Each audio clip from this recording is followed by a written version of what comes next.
right, Barry's here finally, and give us a little bit of level for the microphone there, Barry. One and two, three. 2, 3. That's for kick-off. January, February? January, if you like, January and February. Oh! Can you hear me? I think he's got it. By George, he's got it. Barry from Watford. 82-year-old... Barry, you still 82? Of course I am, Steve. That's incredible. I like to keep a little bit mysterious. Yes, well, you certainly do that. I'm certainly mysterious. How's your week been, Barry? Oh, my good friend, I have had a wonderful week. What a trip down memory lane. Well, what do you mean? Well, I went to a school reunion party we had at my school. It was there's only 4 of us left now, my classmates, but there's Margaret was one. And also, did you meet Margaret at school? Yes, I did, but also there was Doreen Bateman. Oh. She walked in, I said to her, you haven't changed a bit, but at 83 you might want to drop the pigtails and get rid of the satchel, love. That's not fooling anyone. I nearly trod all over you there, didn't I? Write to me next time, I'll prepare. But she's got very buck teeth. As Margaret said, she can eat an apple through a tennis racket. Margaret's cruel. Margaret, I mean, she was with me, obviously. She can hold a grudge. She said, I saw you flirting with Doreen. I said, Margaret, that was one break time in 1941. Can we let it lie now? Come on, let sleeping dogs lie, love. No, also there was Richard Pollock. So what's his name? Sorry, Richard Pollock, that is. To be honest, he was the school bully. Was he? No, he's not too bad now as an adult. I could have done without him giving me a wedgie and demanding me dinner money in front of the wife.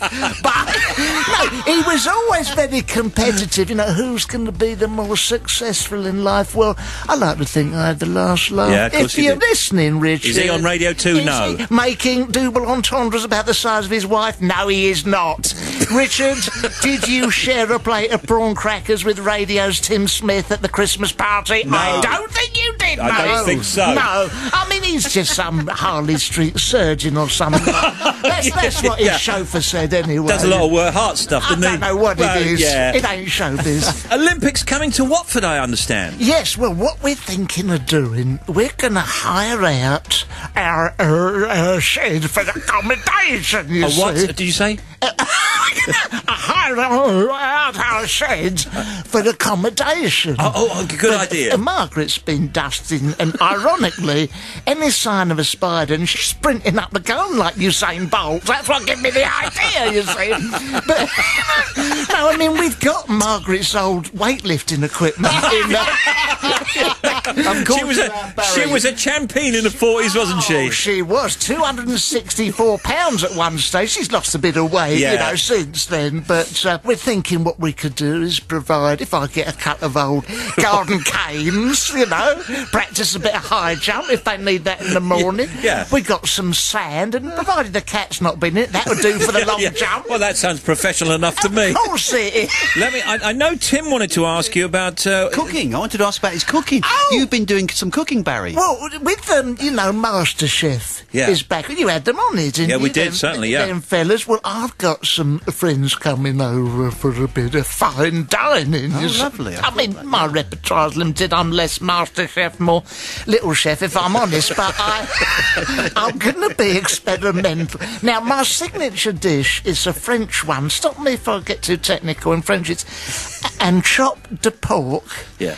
Avec le mâche. Oh, that's very good. And Margaret's doing the pudding, mousse. That's the pudding, not a description of my wife. And but what I'm going to do after dinner is horrible. I'm not saying anything, Barry. No, sorry. After dinner, I'm going to show the guests into the garden where I've been building an ornate Tibetan fountain, right? It's one of them water features with dry ice, wind chime, I mean, if you sat by it, you're transported to a magical Tibetan monastery in the Himalayas. $15.99 from B&Q.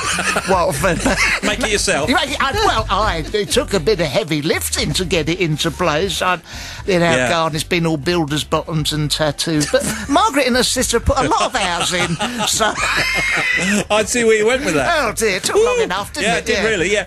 So Barry's television roundup next, I would think. So what are you looking forward to this weekend? Well, tonight, Graham Norton, who has, it says it's singer Ed Sheeran on, performing his new single, Drunk. It's good. Outrage. Oh, sorry, it's called Drunk. The single's called Drunk. Sorry, I was going to say... And are you still watching Dancing on Ice? Watching it, I have to be prized off the sofa. I love it. Oh, Charlene Tilton is in it. Yeah. Remember her off of Dallas? Yeah. That was, they used to call her the Poison Dwarf. But did we find out who killed JR in the end? I mean, Yes. was it Pauline Fowler, or have I got me sons mixed up?